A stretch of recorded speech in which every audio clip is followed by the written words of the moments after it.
یہاں پر آپ نے دیکھ لیا آپ کی کیا عزت ہے. پوری دنیا سے لوگ آتے ہیں لیکن حقارت کی نگاہ سے ہم پاکستانیوں کو دیکھا جاتا ہے یا نہیں ہے نا؟ ہم نے اپنا معیار گرایا ہے, ہم نے جھوٹ بولا ہے اور پھر ہم نے جھوٹوں کا ساتھ دیا ہے. آپ کو بھکاری سمجھا جاتا ہے نا؟ کیوں؟ اب ایک لطیفہ سا ہے, اس میں شاید آپ کو ہنسی نہ آئے, لیکن اگر آپ اسے سمجھ جائیں تو آپ کی آنے والی نسلیں سنور سکتی ہیں. اب غور سے سنیے گا کہ چاند پر ایک اسپیس شپ جا رہی تھی. اسپیس شپ میں امریکہ سے جا رہی تھی, 6-7 سائنسدان تھے اور ایک ٹونی نام کا کتا موجود تھا.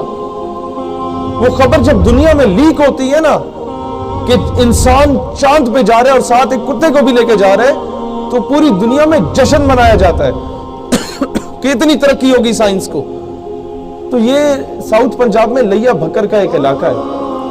وہاں پر ایک بابے کو جب یہ خبر پہنچی نا تو بابا بدوائیں دینے لگ گیا کہ اللہ کرے غرق ہو جائے, تباہ ہو جائے, چند تک نہ پہنچے. پیپل آسکڈ ہم اے کوسچن کہ بابا جی وہ اسپیس شپ تہاڈی ہے؟ ہی ریپلائڈ نو, وہ میری نہیں ہے. اسے جڑا کتا جا رہے ہو تہاڈا ہے؟ کہندا نہیں, وہ بھی میرا نہیں ہے. وہ اسپیس شپ اس جڑا فیول ہے, جڑا پیٹرول ڈالا گیا یا ڈیزل ڈالا گیا, وہ تہاڈا ہے؟ کہندا نہیں, وہ بھی میرا نہیں ہے. تو لوگوں نے پوچھا بابا وقت تینوں تکلیف کی ہے, وہ اسپیس شپ جب چاند پہ جا رہی ہے تو آپ کو کیا مسئلہ ہے, کیوں بدوائیں دے رہے ہو؟ اب غور سے سنیں.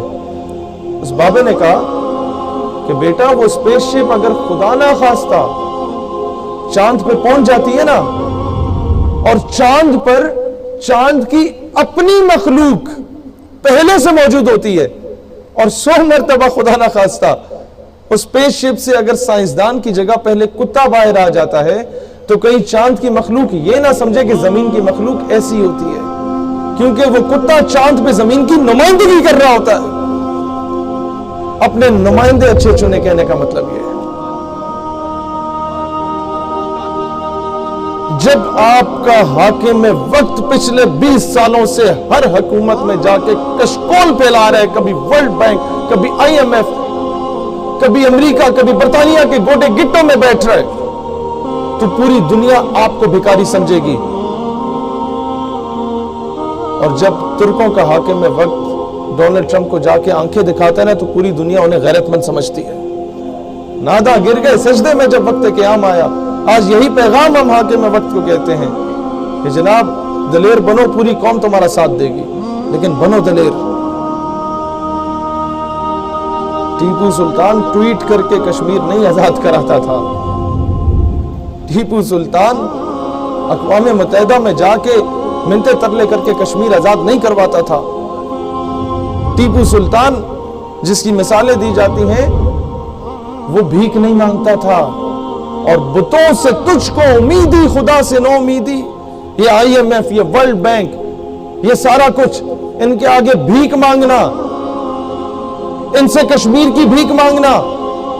بتوں سے تجھ کو امیدی, خدا سے نو امیدی, مجھے بتا تو صحیح اور کافری کیا ہے. یہ یاد رکھنا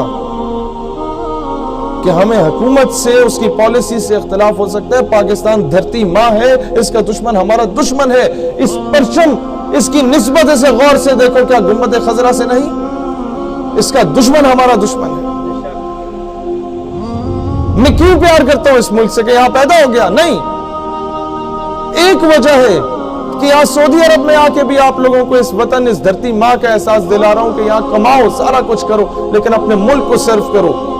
سینے پہ اپنا عزت بحال کرنا چاہتے ہو؟ پوچھا جاتا ہے are you from Pakistan? No, I am from India, I am from Bangladesh. کیوں بولو ہاں, I am from Pakistan, the only homeland after Medina Pak which was made on the name of Islam.